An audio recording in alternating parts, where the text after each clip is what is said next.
Namaste, dear friends, and welcome once again to Wisely Well Wednesday. As you can see on my table today are beautiful rootings of the betel leaf. This heart-shaped leaf has a special place in my heart. And if you stay with me right up to the end, I can assure you this leaf will find a special place in your heart too. Now you see, I'm a holistic homeopath. Anything and everything that I approach it holistically. 2 weeks back, I had a bumper crop of betel leaves and I made pan infused rice or pan bhat and I shared it on my personal page. Now everybody obviously wanted to know the health benefits. So I said, I will give the health benefits, I'll give the recipe, I'll give a bit of the culture and history and also how to grow this beautiful plant. So stay with me right to the end.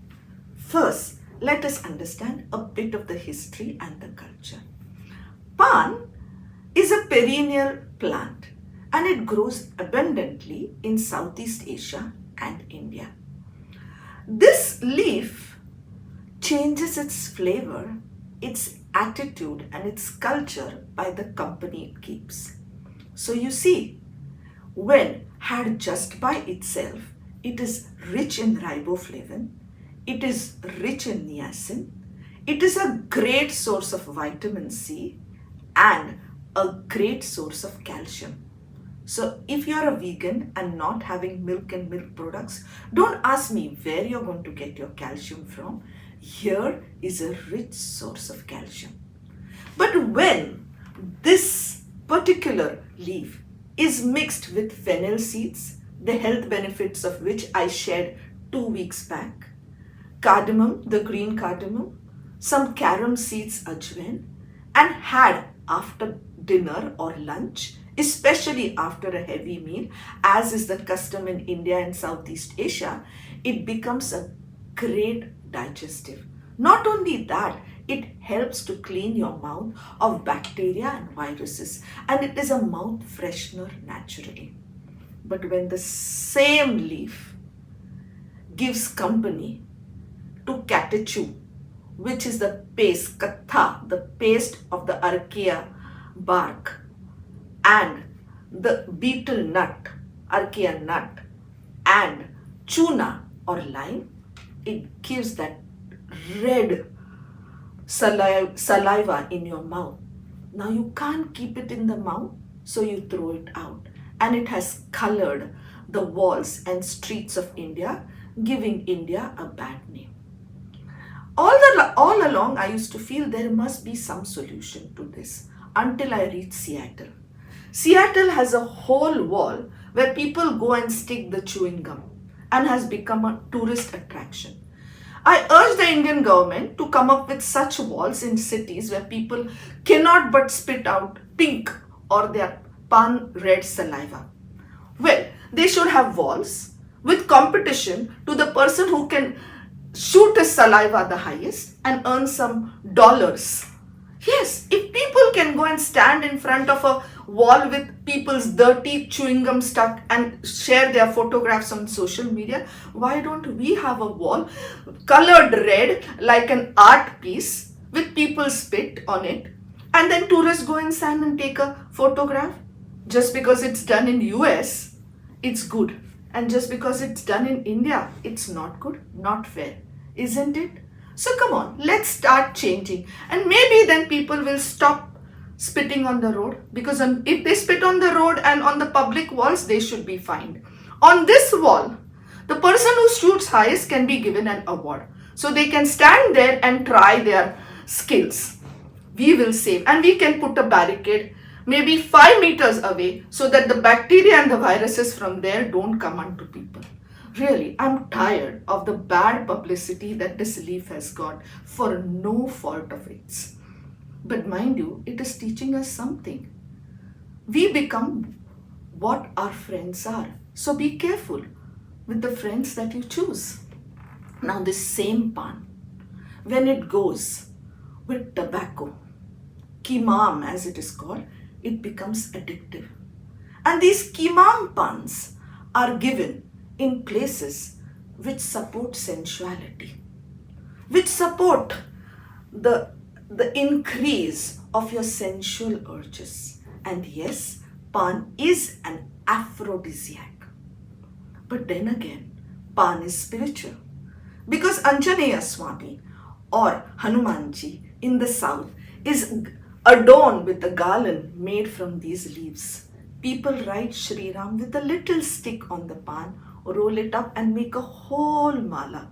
Those of you in Singapore who want to see this beauty should go and visit the Changi Ramar temple, and you will see this huge Anjaneya Swami with this long pan mala. But then people throw that pan mala. And here's my solution to you. If you adorn your God with the mala or the garland made from these leaves, don't throw it away. The next day, boil it in water. Add some bit of other herbs, like you can add fennel seeds. You can add a bit of cardamom, and that tea is a very cooling, a very healthy tea, and it also helps with chest congestion. So you see, there is nothing of these leaves that can be wasted. In fact, when I harvest these leaves, I have 3 pots that I keep. In one come the big tender leaves, the ones that I will roll and make into a real pan. And mind you, pan is not given. Pan pesh kiya jata hai. That means pan is offered or presented. It's the pan making ceremony is as centering, as cooling, as spiritual as the tea making ceremony of Japan. There is a whole box in which you have these different herbs, different seeds. You have the jam made from rose petals, the gulkan, and then the lady who's going to make it or offer it wipes and washes the leaves. Then she places it on the table, and then one by one the ingredients are added. It is folded and then pan pesh kiya jata hai. There are varieties and varieties and varieties of pan. Back in India, growing up, pan is never offered to kids because, as I said, it is an aphrodisiac. Eating pan is a rite to passage. So when you grow up, you start eating pan. And the pan wala understands whether you're a seasoned player or an amateur. When you say, Bhaiya, Banarasi Sadha, which means just give me Banarasi pan with nothing in it, that means you have started enjoying the pure taste of pan. But when you say Meetha pan, he says, Abhi shurwaat hui hai, you've just started. But then I miss my Maghai pan, which is frozen pan with so many delicacies in it. I used to travel to the Gujarati enclaves of Mumbai just to have my Maghai pan. And this pan wala, it's a topic in himself. He's like your best buddy and the most entertaining person in the world. But that I will deal with some other day. That's a whole story in itself. Let's come back to our pan. So pan pesh kiya jata hai. It is presented like a hero, like the central actor of a drama. Then again, pan is given after pregnancy. But in this pan, only digestive herbs are put so that it helps the new mother digest the food and let calcium flow into her bones. This pan, in the Udupi restaurants of Bombay, which is Bombay's first step into the southern part of India, this pan comes rolled with coconut and with a clove added to it.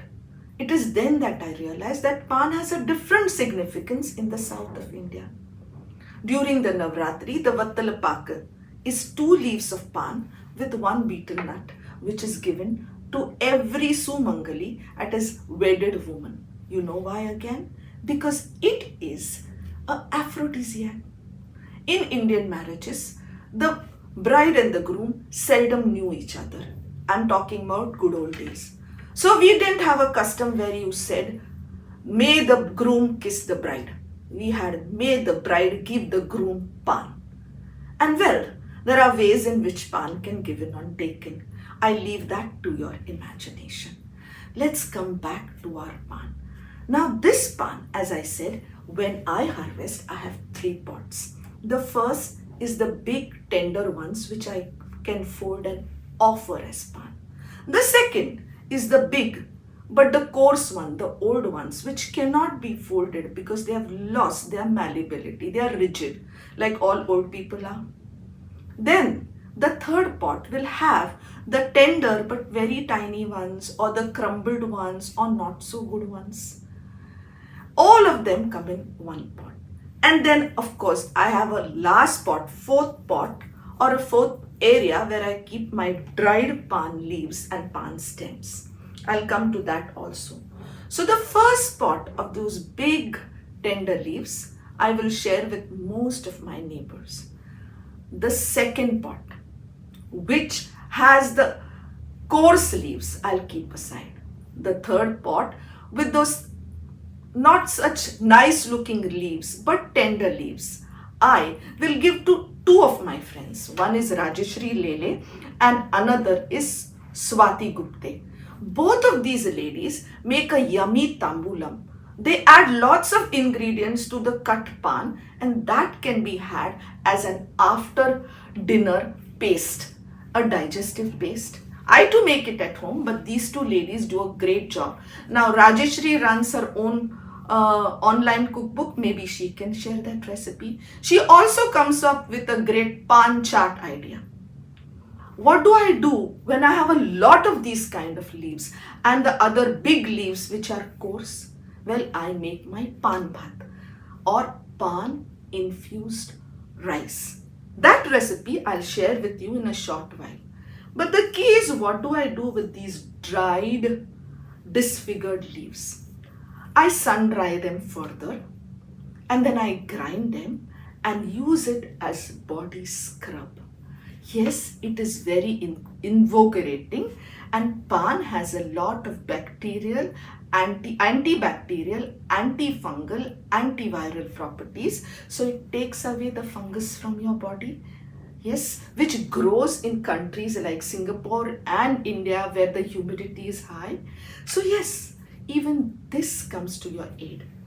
Pan, mind you, is a creeper. So when I harvest the pan, I cut the entire creeper. I do not damage the central stem. And the top portion, that I put in water. Can you all see? It gets these beautiful leaves. And those of my patients who come to the clinic, or those of my friends who want these rootings, I happily give away. Because when you grow your own plant, your plant kind of understands what you need and gives you just that. I don't want to boast, but my pan is really a different kind. Maybe because Padma Murauda, my friend, got it from the Sharda kindergarten. It's a blessed plant. It doesn't leave a stingy taste on the tongue. It just melts there. Those of you who have my pan cuttings and rootings can surely vouch for that, won't you? And those of you who want more rootings, I have tons here in my clinic. I even have a delivery guy. So if you're in Singapore, we can deliver it to you. They're just too good, guys. Now, for the most awaited pan bhat recipe. It's simple, guys. If you take 2 measures of basmati rice, nice fragrant basmati rice, wash the rice, keep it aside to drain. Now, do you know something? Before I proceed, let me tell you this. For the longest time, I could never make pulao. My pulao would become like a khichdi. A simple tip by my dear Lakshmi Narasimha helped me. You know what she told me? Dr. Priya, just wash your rice and leave it aside in a sieve till it becomes dry. And that is what I did. And from then on, my pulao looks like pulao and not like khichdi. So all of you who are like me and don't know how to make pulao, wash your basmati rice, leave it in a sieve till all the water drains out and it becomes dry. Simple tips are very handy. Then, Chop an onion, maybe 2 onions for 2 measures of rice. Chop the onion medium size, not too fine, not too big. Yes, 1 teaspoon of fennel seeds. They are very healthy. Watch the video on the health benefits of fennel seeds. Half a teaspoon of carom seeds or ajwain. I just love ajwain in my food. 2 or 3 2-inch sticks of cinnamon. Cinnamon is again very healthy. 2 or 3 cloves, another healthy herb. And now take a pot. I usually prefer to use iron pots because iron cooking helps give you more iron in your food, infuses iron in your food. Also, it cooks food slowly. Okay, now take a big iron pot, keep it on slow heat. Add maybe 2 or 3 tablespoons of oil, the oil of your choice. Preferably use oil like sunflower oil, rice bran oil, which are low in cholesterol. Don't go in for olive oil. Olive oil is not for Indian or Asian cooking. At high temperatures, it turns carcinogenic. So don't go for olive oil. Stick to your oil. If you can handle the taste of coconut oil, that's great. When the oil is a little bit heated, add in the carrot. First add the cinnamon sticks, then the cloves. After a little while, add in the carom seeds and the fennel seeds. Fennel seeds burn very fast, so quickly add the onion and stir it. Now grated coconut, half a cup grated coconut, add it onto the onion when it is slightly golden brown. I can already feel the aroma of coconut. I come from Goa. Coconut and me have a great connection. Now the rice which you have drained, that is still draining. Take all those little disfigured leaves, all those leaves that were big and not so tender, which you have chopped fine. Add all those finely chopped, disfigured and old leaves onto the onion and the coconut. Keep on stirring until you can feel that the leaves have softened a bit. Mind you, the heat of difficulties should soften us, not make us hard. Again, the pan leaf teaches us that. So when you see that the leaves are softened, take the drained rice and add it to the pan leaves. Now mix it up gently and nicely.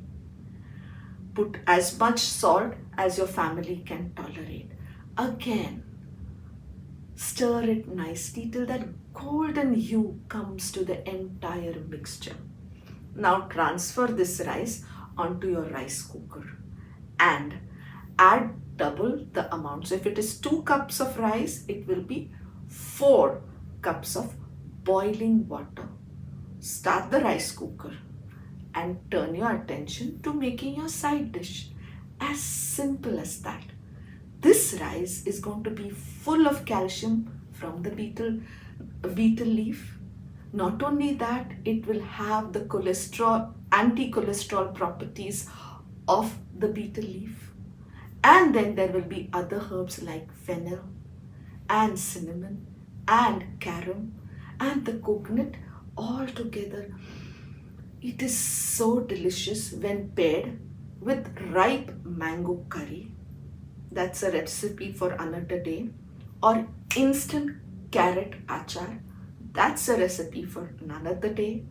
But above all, it is in rice which is made of love from the plant that you have grown with love. And not only that, you have propagated this plant.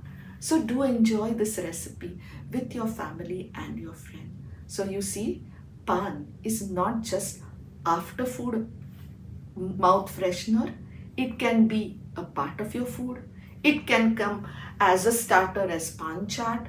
I know Pooja, one of my friends who stays in my condo, who makes laddus. From pan, it can be a dessert. It can be a healing drink to help your chest congestion. So pan has got many uses as it has many health benefits. Great in riboflavin, great in niacin, great in calcium, rich source of vitamin C, helps digestion, maintains oral health. a great aphrodisiac, and above all, a great friend. Now, hasn't this heart shaped leaf found a place in your heart? Don't you love it as much as I do? Come on, grow your own plant and have fun with it. Thank you and have a great day.